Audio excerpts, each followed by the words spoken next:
बहुत ज़्यादा गर्मी है, बिल्कुल भी बाहर जाने की इच्छा नहीं होती है, बट काम है तो जाना ही पड़ेगा।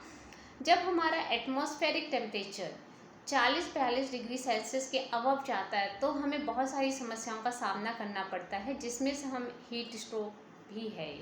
तो आज हम बात करेंगे हीट स्ट्रोक के बारे में, जिसे लू लगना भी कहते हैं। लू लगना एक छोटी सी बात लगती है, लेकिन जब ये कई बार बहुत सीरियस कंडीशन भी बन सकती है।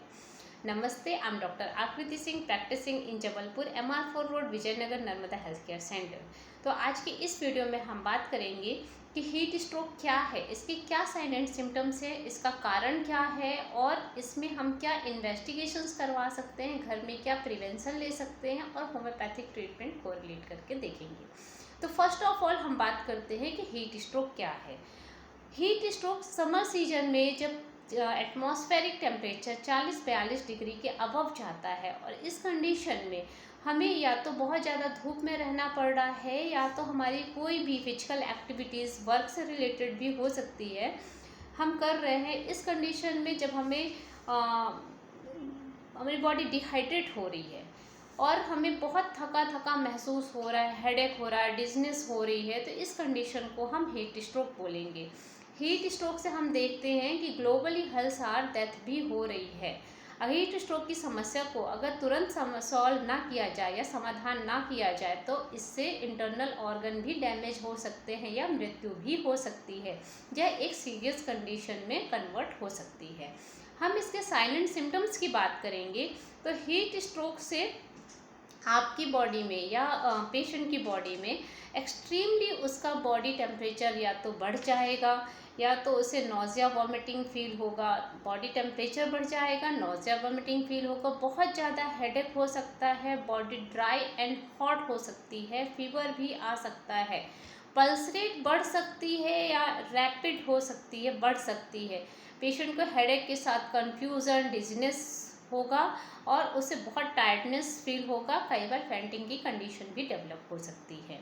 अगर ये सारी कंडीशन डेवलप हो रही है, ऐसी कंडीशन में हमें तुरंत जो है तो डॉक्टर को दिखाना चाहिए या फिर जो है तो इसको घर में हम कुछ हद तक सॉल्व कर सकते हैं, वो हमें करना चाहिए। अगर हम देखेंगे इसमें इन्वेस्टिगेशन क्या करवाना चाहिए, तो फर्स्ट ऑफ ऑल हम देखेंगे कि पेशेंट की यूरिन काफ़ी डार्क होगी और हम इसमें इलेक्ट्रोलाइट्स यानी सोडियम पोटेशियम टेस्ट करवाते हैं ब्लड टेस्ट में। साथ में हम क्रेटिनिन भी करवाएंगे और इसके साथ जो है तो हम ABG यानी आर्टेरियल ब्लड गैस टेस्ट भी करवाते हैं। अब हीट स्ट्रोक की जो समस्या है, इसके लिए हम घर में प्रिवेंशन क्या ले सकते हैं, तो इसके प्रिवेंशन हम ये कर सकते हैं कि हम ज़्यादा से ज़्यादा कॉटन के कपड़े पहने। टाइट मतलब वेयरिंग ना करें, चाहे वो कॉटन के हो, लिनन के हो, सिंथेटिक के हो, लेकिन हमारी पहली कोशिश होनी चाहिए कि हमें कॉटन के कपड़े पहने, लूज़ कपड़े पहने, सिल्क और लिनन को अवॉइड करें।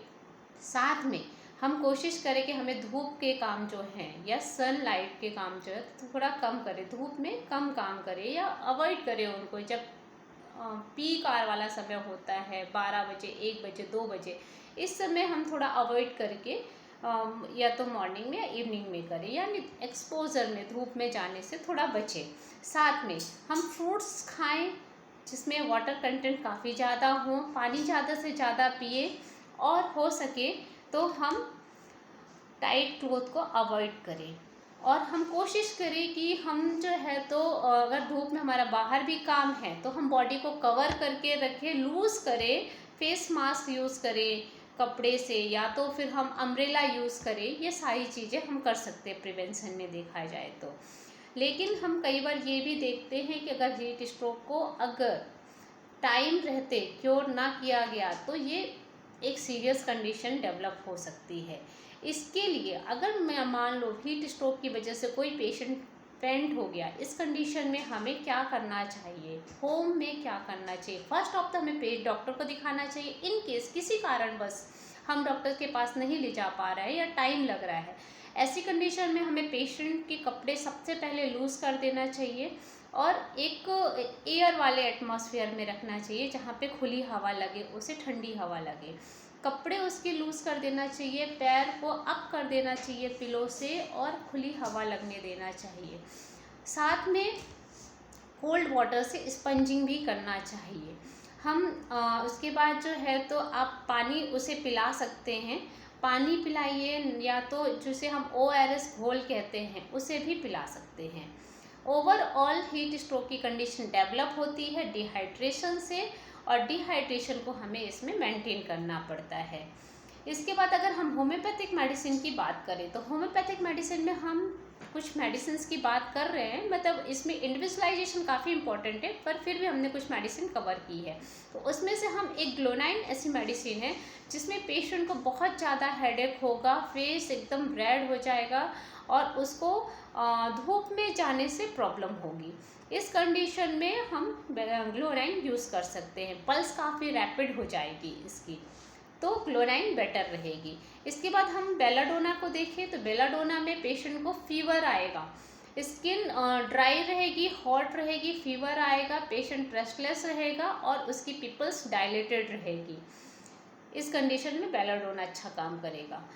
अगर पेशेंट को वीकनेस हो रही है, डिजनेस हो रही है, डलनेस फील कर रहा है, आईलिड ड्रूपी हो गई है और उसे बहुत ज़्यादा थकान लग रही है, इस कंडीशन में बेलाडोना अच्छा काम करेगी। कार्बोवेज, इस कंडीशन में पेशेंट कोलैप्स हो जाएगा, उसकी स्किन कोल्ड हो जाएगी, ब्लूइश डिस्कलरेशन हो जाएगा, साथ में पेशेंट को ऐसा महसूस हो जाएगा, उसे कंजेशन फील होगा, उसे लगेगा मुझे फ्रेश एयर चाहिए। तो इस कंडीशन में हम कार्बोवेज यूज़ कर सकते हैं, यानी हीट स्ट्रोक की जो फेंटिंग वाली कंडीशन है उसमें हम कार्बोवेज यूज़ कर सकते हैं। इसके बाद हम नेट्रम्यूर की देखें तो नेट्रम्यूर में पेशेंट डिहाइड्रेट रहेगा, एक्सट्रीमली थर्स्ट महसूस करेगा और बहुत थका हुआ महसूस करेगा। इस कंडीशन में हम नेट्रम्यूर यूज़ कर सकते हैं, नेट्रम्यूर यूज़ कर सकते हैं। ये सभी मेडिसिन हमें 30 पोटेंसी में जो है तो 15 से 30 मिनट के डिफरेंस में 3-4 बार दे के देखना चाहिए। अगर उसके बाद भी एक भी सिम्टम अगर रिलीफ नहीं मिल रहा है तो फिर हमें इमरजेंसी में डॉक्टर को दिखाना चाहिए। अगर एक सिम्टम भी रिलीफ मिल रहा है तो पेशेंट ठीक होगा। तो आज हमने देखा कि हीट स्ट्रोक क्या होता है, इसके सिम्टम्स क्या होते हैं। पेशेंट को हेडेक होगा, फीवर होगा और फेस एकदम रेड हो जाएगा, थका हुआ महसूस करेगा, थर्स्टी होगा, स्किन हॉट होगी, ड्राई होगी, सीवियर स्वेटिंग होगी, साथ में पेशेंट कई बार फेंट भी होगा। तो हमने देखा कि हीट स्ट्रोक क्या है, इसके क्या कारण हैं, होम में प्रिवेंशन, हम इसका प्रिवेंशन क्या कर सकते हैं, होम में इसे हम कैसे किसी हद तक हैंडल कर सकते हैं, और होम्योपैथिक मेडिसिन कोरिलेट करके देखिए। धन्यवाद।